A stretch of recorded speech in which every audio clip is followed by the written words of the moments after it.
오늘 주신 말씀을 통해서 성령의 사람이 되게 하소서라는 제목으로 함께 말씀을 나누겠습니다. 영화배우 고 강효실 씨의 간증입니다.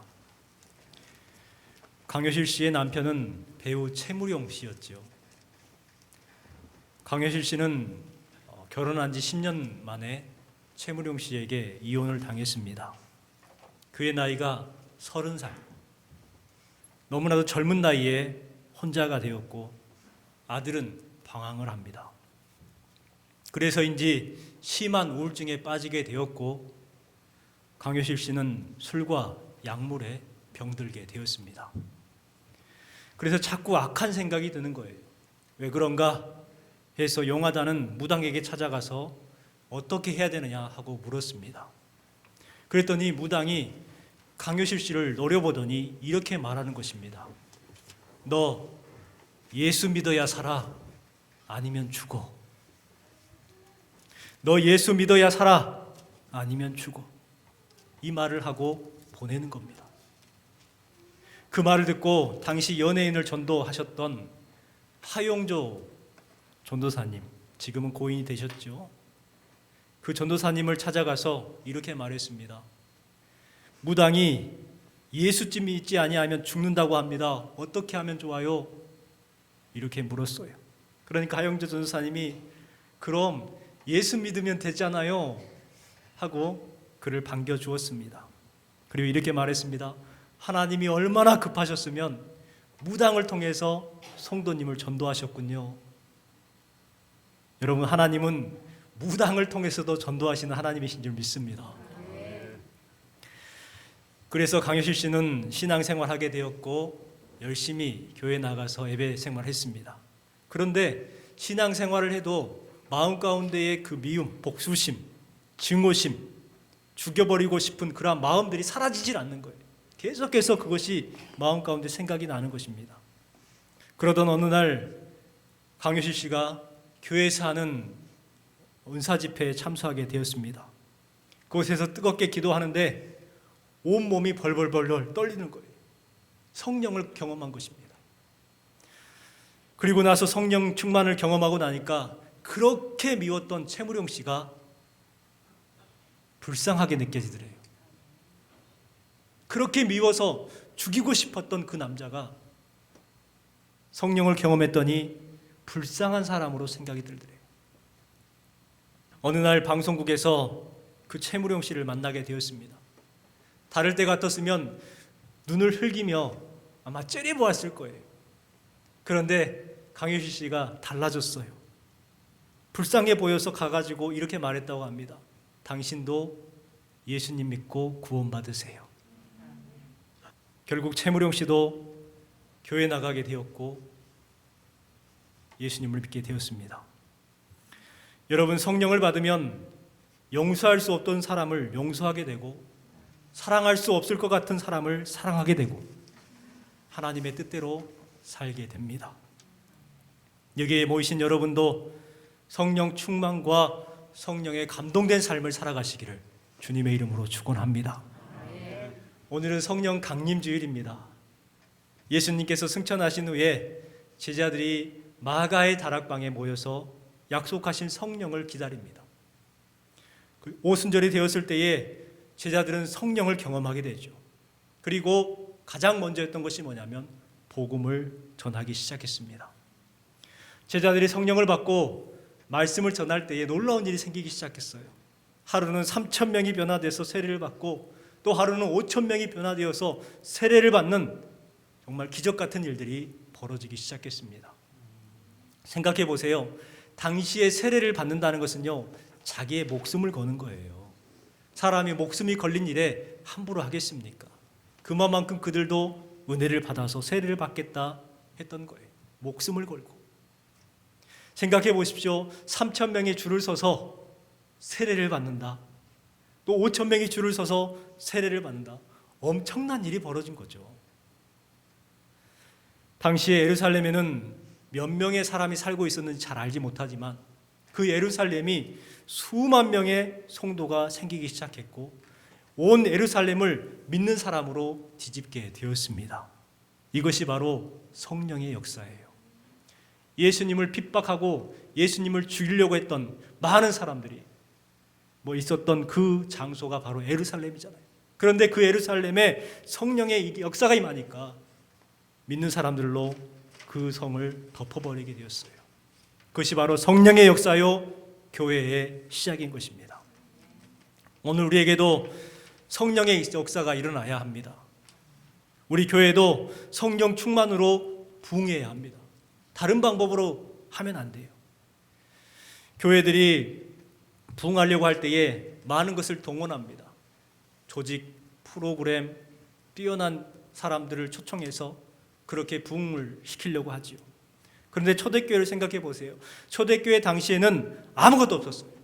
조직도 없었고 프로그램도 없었고 또 뛰어난 유명한 부흥 강사도 없었습니다.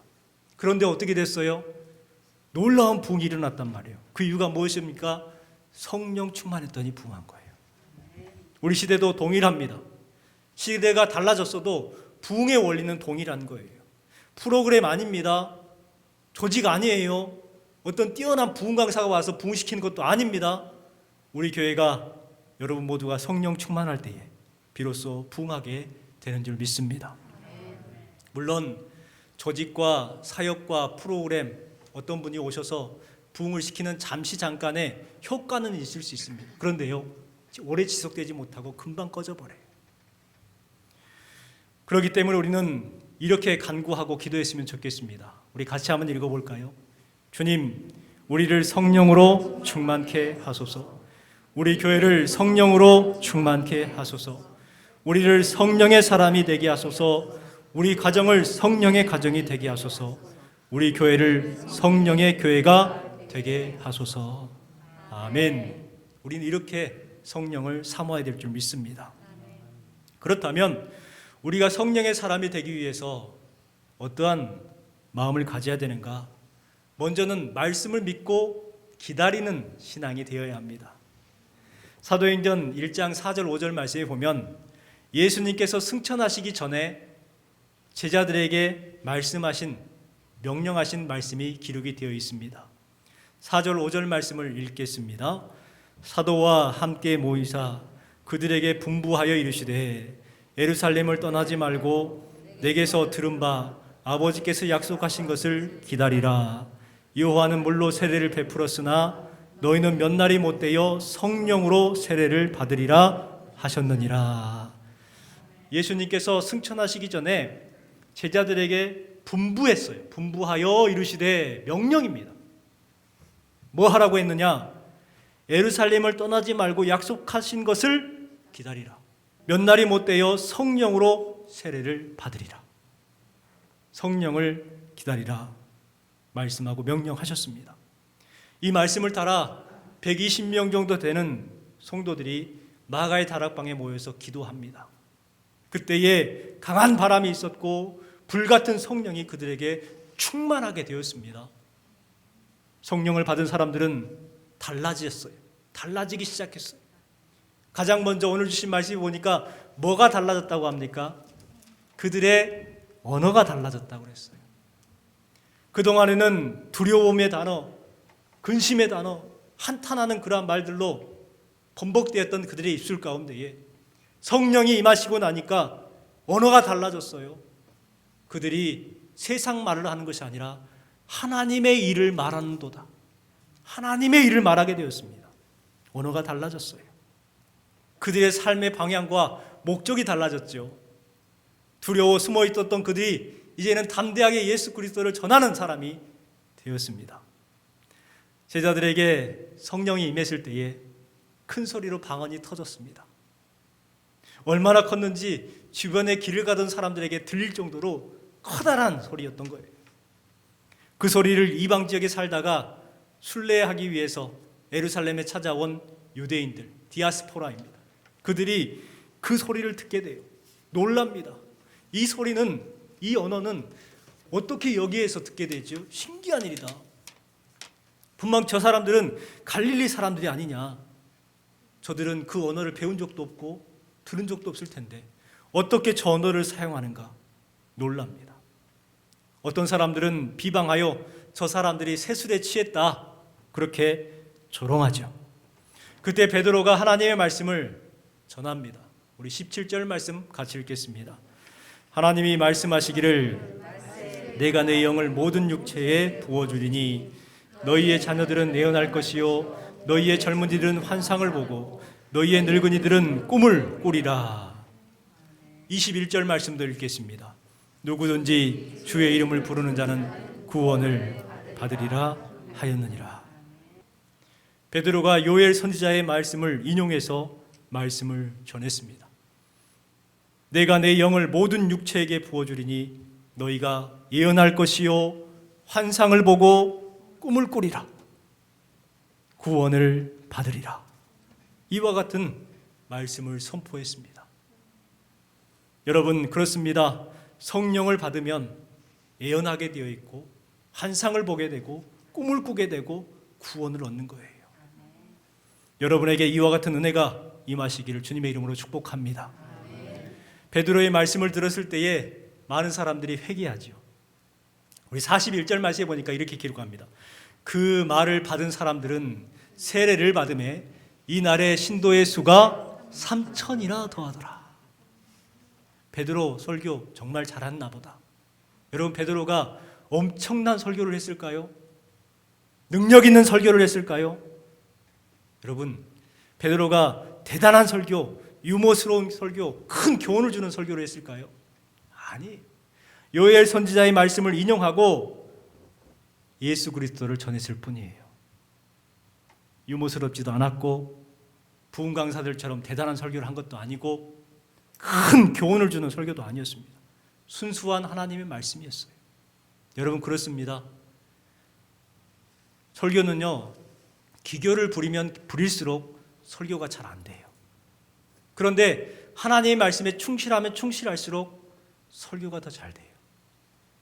여러분들은 목사님들에게 기교를 원할 수도 있습니다.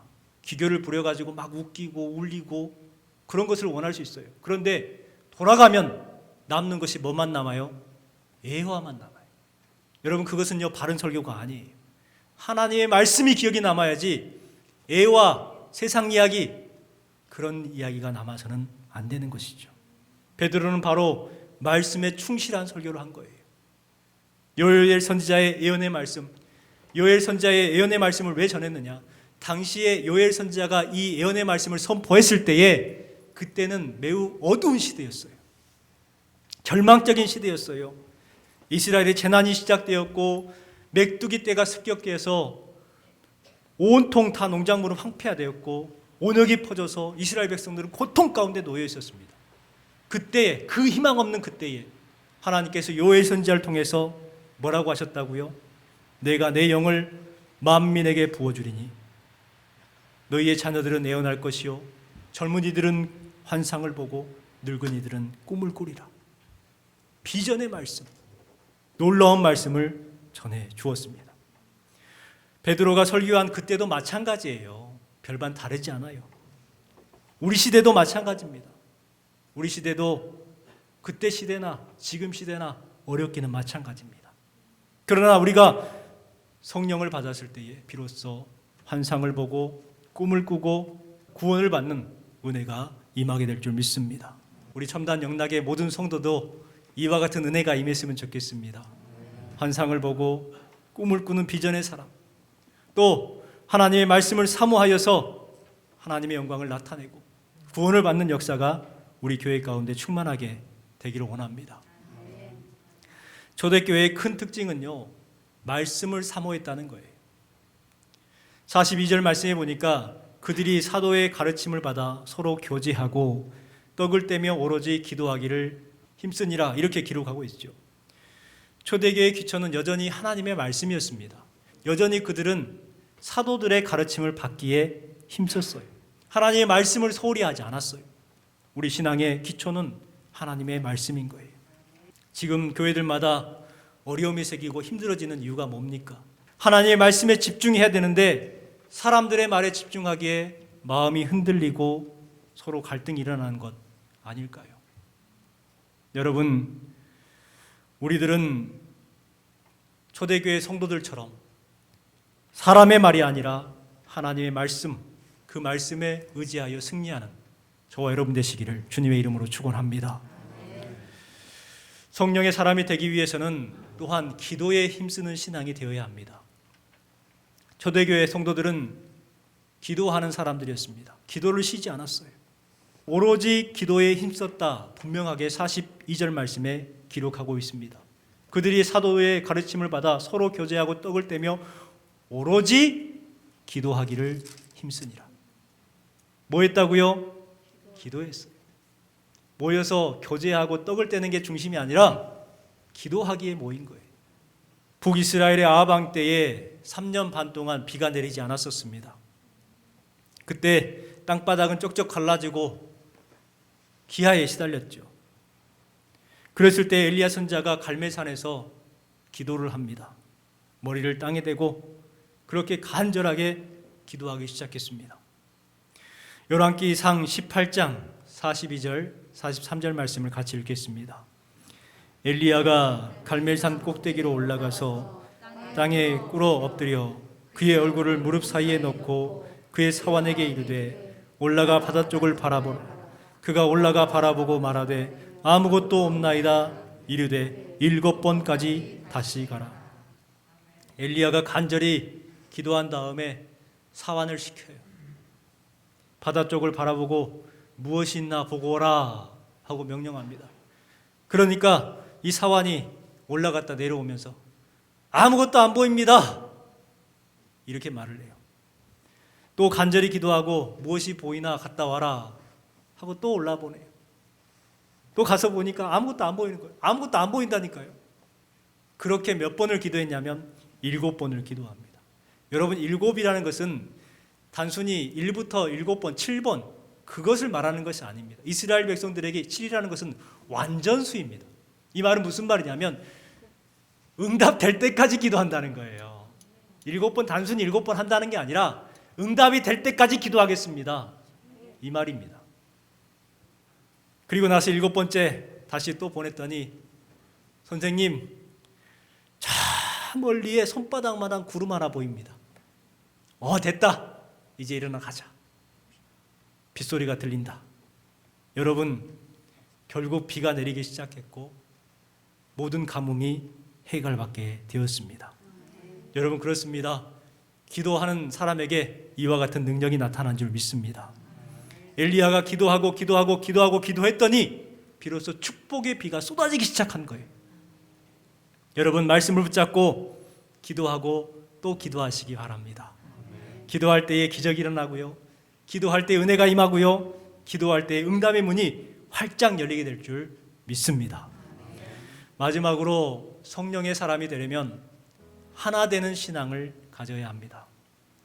사도행전 1장 14절 말씀에 보니까 이 말씀이 기록되어 있죠.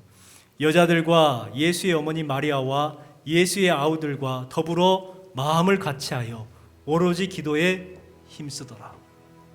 기도를 하는데 혼자 개인적으로 한 것이 아니라 함께 모였어요. 다 모였어요. 여자든 남자든 그렇게 모여서 더불어 마음을 같이하여 라고 말합니다. 그리고 기도했다고 그러죠.